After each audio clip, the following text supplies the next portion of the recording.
This is something we've been talking forever. But now they've discovered it with $1 billion research. And I have seen hundreds and thousands of people who just become healthy and well. If something appears on my plate, if I just feel this, I know what to eat and what not to eat. You eat something today and see, just learn to observe how agile and how active your body feels after eating this food.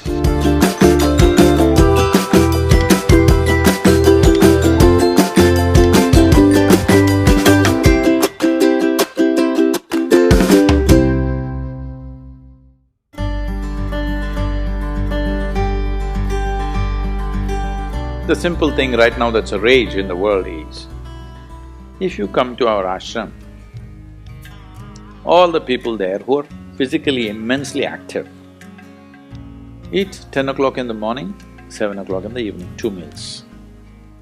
How many doctors have been telling me that they will die of malnourishment, this will happen, that will happen, you must do this, you must do that.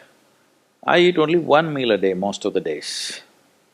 One big meal I eat and that's it. And doctors telling me, no, Sadhguru, the way you're traveling, this will happen, that will happen, you must eat at least once in 4 hours, something you must eat. I said, leave me alone, I'm doing fine. But now, a big university in America comes up with this called intermittent fasting. It's not nonsense, it's good, but they rediscovered something that we have known forever. Now everybody is saying there must be a 16-hour gap. Then all your ailments will go away. What the hell were we saying all these thousands of years? The simple thing is, there are many aspects to this, psychological, physiological. But now cancer is on the rise in the world. A cancerous cell is like a criminal in the society, all of us have in our bodies.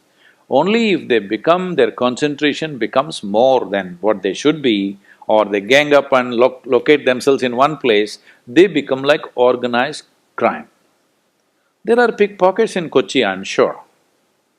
Hello? There are small-time criminals, individually operating in twos and threes. We don't take it very seriously, we leave it because it happens. But suppose all 100 of them got organized into a organized crime, now we will crack down.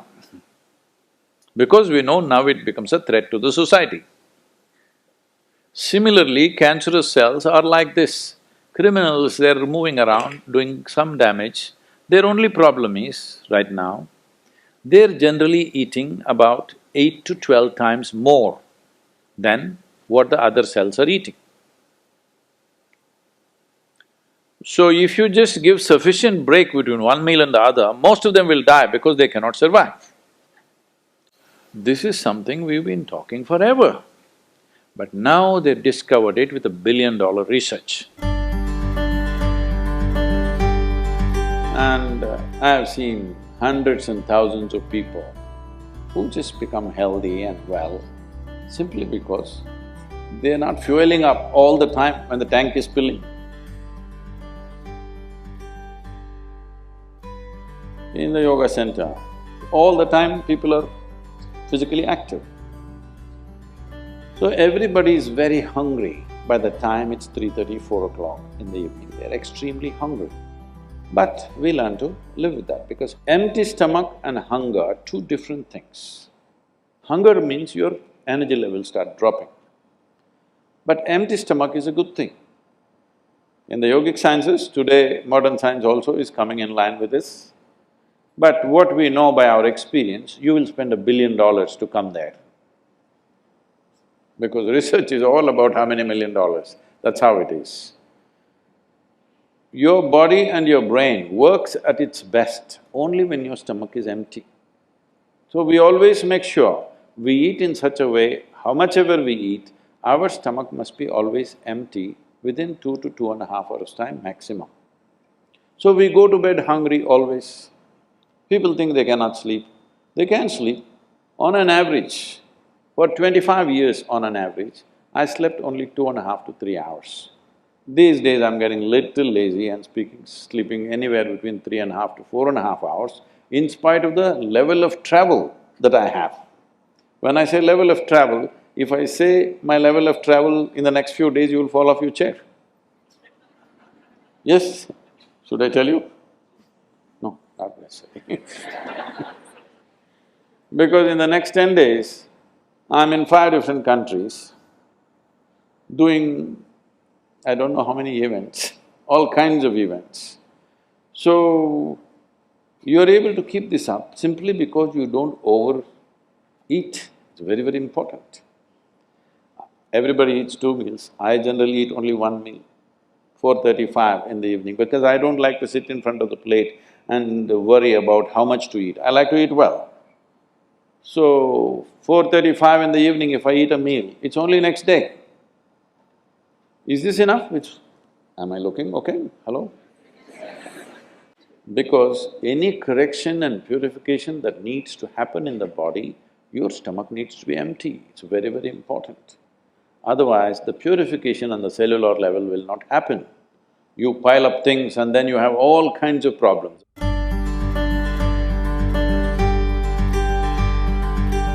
When you don't touch the food, you do not know what it is. If food is not good enough to be touched, I don't know how it's good enough to be eaten. So we should not have listened to our mothers and we should eat with our fingers because touching our food helps us stay in contact with it. The cleanliness of your hands is entirely in your hands.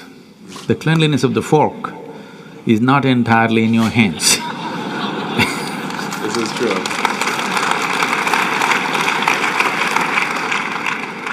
And nobody else but you have used these hands. So, there is an assurance as to how clean or not clean it is right now. The fork, you do not know who's used it, how they've used it, for what they used it. And all they have to do is wipe it with a tissue and give it to you and it looks pretty clean. Above all, you don't feel the food. The first thing that's been taught to us is, if food appears in front of you, to hold your hands upon the food for a few moments, just to feel how the food is.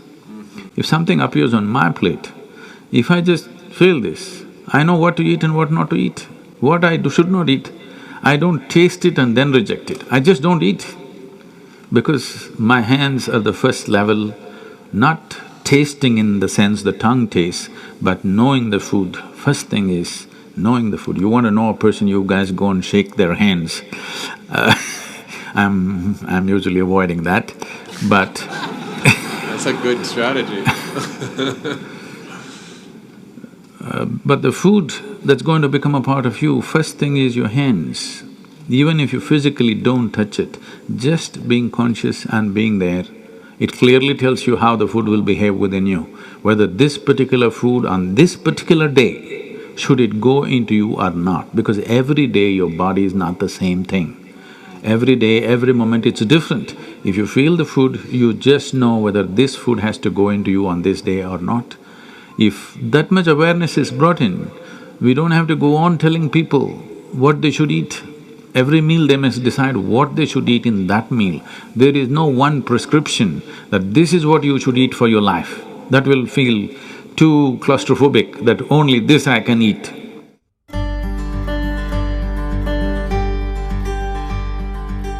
Your selection of food and consumption of food also must happen consciously. More than what you eat, how you eat it is also equally important.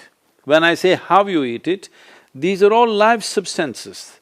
Every one of them had a life of their own, whether it's a plant, animal, vegetable, every one of them had a life of their own.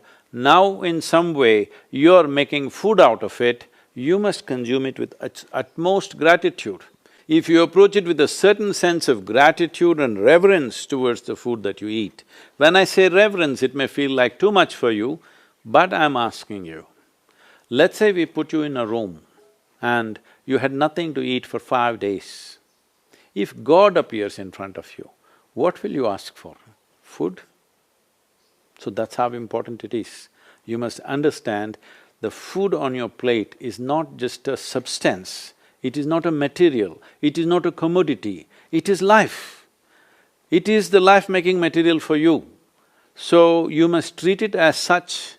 Right now, when it's on the plate, when it's out there, it has no value, but the moment you consume it and it becomes your flesh and blood, now suddenly it's of immense value. Why do we live like this? It's very important when it comes on your plate itself, you must treat it as a part of yourself. With great reverence, you must consume. Just the way you consume it, if you change that, food will behave very differently within you. This is what consciousness means.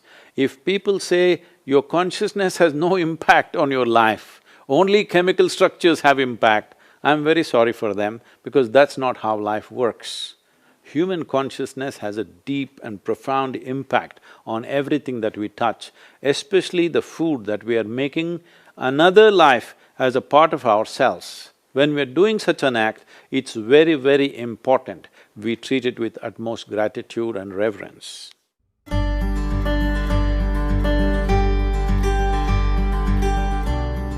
I want to tell you, there is no such thing as good habit and bad habit.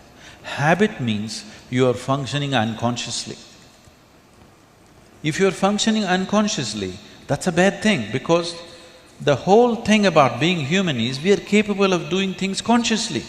That is the beauty of being human, that we can do everything consciously. What an animal does unconsciously, we can do the same thing consciously. We can eat unconsciously or we can eat consciously. We can breathe unconsciously or we can breathe consciously. Everything that we can do it consciously. The moment we do something consciously, suddenly that human being looks very refined and wonderful. Just because somebody walks and speaks consciously, doesn't he become a beautiful human being? Yes or no? That's all. So why is it that we are trying to develop habits as if there's a good thing? Habit means fixed realities where you don't have to think. You get up in the morning and it'll happen to you. No, don't try to automize your life. That is not efficiency, that is the efficiency of the machine. This one is supposed to function intelligently and consciously. Nobody is expecting it to function like a machine. So, about food and stuff, food must be suitable for the body that we eat for. It is for the body. This is a building material for this body, the food that you're eating. What is the appropriate food? Unfortunately, it's all messed up right now.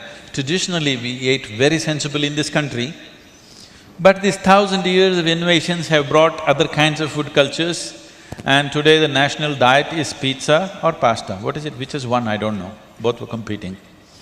So, we are losing our sense about food. It's definitely time to look at what is the most suitable thing. If I go into that food, it's a very long process, but you must experiment with food, not just by the tongue, but by the body. You eat something today and see, just learn to observe how agile and how active your body feels after eating this food.